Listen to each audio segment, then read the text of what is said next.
സാമൂഹ്യ പശ്ചാത്തലത്തിൽ നിന്നുകൊണ്ട് സാമൂഹ്യ നിയന്ത്രണത്തെ അടിസ്ഥാനപ്പെടുത്തി നമുക്ക് എങ്ങനെ വിദ്യാഭ്യാസ മേഖലയിൽ സ്വകാര്യ മൂലധനത്തെ ഉപയോഗിക്കാമെന്ന് തന്നെയാണ് കാണുന്നത്. അത് തന്നെയാണ് ഉദ്ദേശം. എല്ലാ കാര്യങ്ങളുമായിട്ട് ചർച്ച ചെയ്യാം. നമുക്കെന്തിനാ അടച്ചു കെട്ടിയിട്ടുള്ള ഒരു കാര്യം എന്തിനാണ് നമ്മൾ ഇപ്പോൾ കണ്ടത്? എല്ലാവരുമായിട്ട് ചർച്ച ചെയ്ത് ആവശ്യമായ നിലപാട് ചെയ്യാം.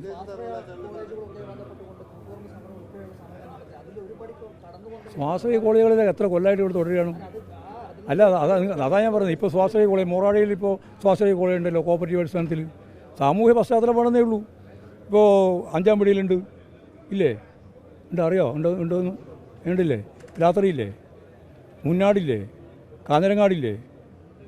ഇന്ന് കേരളത്തിലെ ഇന്ന് കേരളത്തിലെ ഏറ്റവും പ്രധാനപ്പെട്ട ഒരു വിദ്യാഭ്യാസ കേന്ദ്രം സഹകരണ മേഖലയുമായിട്ട് ബന്ധപ്പെട്ട വിദ്യാഭ്യാസ കേന്ദ്രമായിട്ടുണ്ട്. അതാണ് ഞങ്ങളിപ്പം പറഞ്ഞത്. സഹകരണ മേഖല, പൊതുമേഖല, ഇൻഡിവിജ്വൽസ്, ഇവരുടെ എല്ലാം മൂലധനം നമുക്ക് ഉപയോഗിക്കാം. നിങ്ങളെന്തിനാണ് വിഷമിക്കുന്നത്? എന്തിന് സാധിക്കാണ്ട്? അവരുമായിട്ട് ചർച്ച ചെയ്തിട്ടില്ല, തീരുമാനിക്കുക. അവർ തോന്നും പോലെ നിങ്ങൾ യൂണിവേഴ്സിറ്റി തുടങ്ങുന്നതാണ് പറയുക. യൂണിവേഴ്സിറ്റി വരുമ്പോൾ എന്തൊക്കെ യൂണിവേഴ്സിറ്റിയുടെ ഭാഗമായിട്ട് എന്തൊക്കെ കൈകാര്യം ചെയ്യണം എന്നുള്ളത് തീരുമാനിച്ചു. അതാ ഇപ്പോൾ പറഞ്ഞതാണ് ശരി. കുട്ടികൾ പുറത്തേക്ക് പോകുന്നുണ്ട്, അവർക്കിനി പുറത്ത് പോകേണ്ടി വരില്ല. അതാണ് പ്രധാനപ്പെട്ട കാര്യം. ഏത് അന്നേരം പറഞ്ഞത് അല്ല, ഞാൻ ഇപ്പോൾ പറഞ്ഞത്. നയം മാറ്റുന്നത് പറയേണ്ട കാര്യമില്ല. നയം തന്നെയാണ്. അന്നത്തെ നയവും ഇന്നത്തെ നയവും തന്നെയാണ്. അന്നത്തെ നയത്തിൽ നിന്ന് കുറേയും കൂടി ആഴത്തിലുള്ള ഒരു പഠനവും അതിനടിസ്ഥാനപ്പെടുത്തിയിട്ടുള്ളൊരു സമ്പദ് വ്യവസ്ഥ. അന്ന് ഞങ്ങൾ ആരെങ്കിലും നിങ്ങൾ കേട്ടിട്ടുണ്ടോ വിജ്ഞാന സമ്പദ് വ്യവസ്ഥ എന്ന്? എപ്പോൾ കേട്ട്? ആദ്യമായിട്ട് കേട്ടതിപ്പോൾ വിജ്ഞാന സമ്പദ് വ്യവസ്ഥ എന്നുള്ളത് പുതിയ പദപ്രയോഗമാണ്. അപ്പോൾ വിജ്ഞാന സമ്പദ് വ്യവസ്ഥയിലേക്ക് നീങ്ങുന്ന ഒരു വിജ്ഞാന സമൂഹമാക്കി കേരളത്തെ മാറ്റണമെങ്കിൽ ഉന്നത വിദ്യാഭ്യാസത്തിൽ വമ്പിച്ച രീതിയിലുള്ള മൂലധന നിക്ഷേപം വേണം. ആ മെറിറ്റിലൊന്നും ഇരട്ടിമറി ഉണ്ടാവില്ല. മെറിറ്റിലൊക്കെ ഉള്ളവർക്ക് എല്ലാ സൗകര്യങ്ങളും കിട്ടും.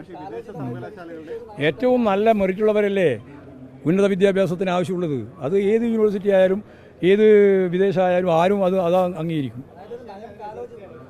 ഞാൻ എതിർത്തിരുന്നില്ല. അവർക്ക് വേണ്ട അല്ല, ബേബിയൊന്നും എതിർത്തിരുന്നില്ല. വെറുതെ നിങ്ങൾ എതിർപ്പ് അദ്ദേഹത്തിൻ്റെ വായിലിങ്ങനെ കുത്തിത്തിരുത്തുകയാണ്. ശരി, നിർത്താം. ആവട്ടെ, നമുക്ക് ചർച്ച ചെയ്യാം. ഒരേ നയമാണ്. പിന്നെ വേറെ നയം ഉണ്ടെങ്കിൽ പിന്നെ ബഡ്ജറ്റിൻ്റെ ഭാഗമായിട്ട് ഇങ്ങനെ പറയുമോ? രണ്ടും വരട്ടെ തന്നെയാണ്. സാമൂഹ്യ പശ്ചാത്തലത്തെ അടിസ്ഥാനപ്പെടുത്തിക്കൊണ്ട് സാമൂഹ്യ നിയന്ത്രണത്തിൻ്റെ ഭാഗമായിട്ട് എല്ലാം കൈകാര്യം ചെയ്ത് തന്നെയാണ് ഉദ്ദേശിക്കുന്നത്. അതിന് മേലെ പറക്കാൻ പാടില്ലാന്നേ ഉള്ളൂ. അത് നമുക്ക് നോക്കാം, ചർച്ച ചെയ്യാം. അതല്ലേ ഞാൻ പറഞ്ഞു, ചർച്ച ചെയ്യാം. അത് സ്വകാര്യ മൂലധനത്തിനൊക്കെ നിങ്ങളിതാ ഇത് പോട്ടെ. നിങ്ങൾ ഏതിൻ്റെയും നിക്ഷേപത്തിൻ്റെ അടിസ്ഥാനം എന്നാ? ലാഭം, കൂടുതൽ ലാഭം അല്ലേ?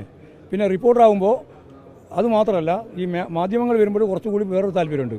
അത് ഈ കൂടുതൽ ലാഭം ഉണ്ടാക്കാൻ വേണ്ടിയിട്ടുള്ള ഒരു പൊതു മനസ്സ് സൃഷ്ടിക്കാൻ വേണ്ടിയിട്ടുള്ള അടിസ്ഥാന പണി കൂടി മാധ്യമങ്ങൾ നിർവഹിക്കുന്നുണ്ട്. അത്രയും വലിയ വ്യത്യാസം.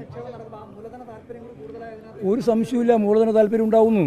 പക്ഷേ അത് സാമൂഹ്യ താല്പര്യത്തിന് കീഴ്പ്പെടുത്തണം. അത്രയേ ഉള്ളൂ. സാമൂഹ്യ താല്പര്യത്തിന് കീഴ്പ്പെടുത്തിക്കൊണ്ടുള്ള സ്വാഭാവികമായിട്ടുള്ള താല്പര്യം കൈകഴിയും. അതല്ല അവരോട് ചോദിച്ചാൽ എന്നോട് ചോദിക്കുന്നില്ല.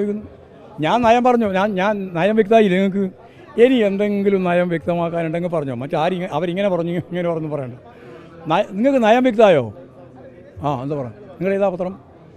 ഏഷ്യാനെ തീരുവയില്ല സംശയം. അത് കാരണം അത് വിമർശനമല്ല, അത് കൃത്യമായിട്ടുള്ള ശത്രുതാപരമായ നിലപാട് സ്വീകരിക്കുന്നവരാണ്. നിങ്ങളോടൊന്നും പിന്നെ വേറെ വർത്താനം പറ്റുന്ന ഒരു കാര്യമില്ല. മടിക്കുന്നവർ വരണ്ട. അങ്ങനെയാണ്. അത് മനസ്സിലായില്ലേ?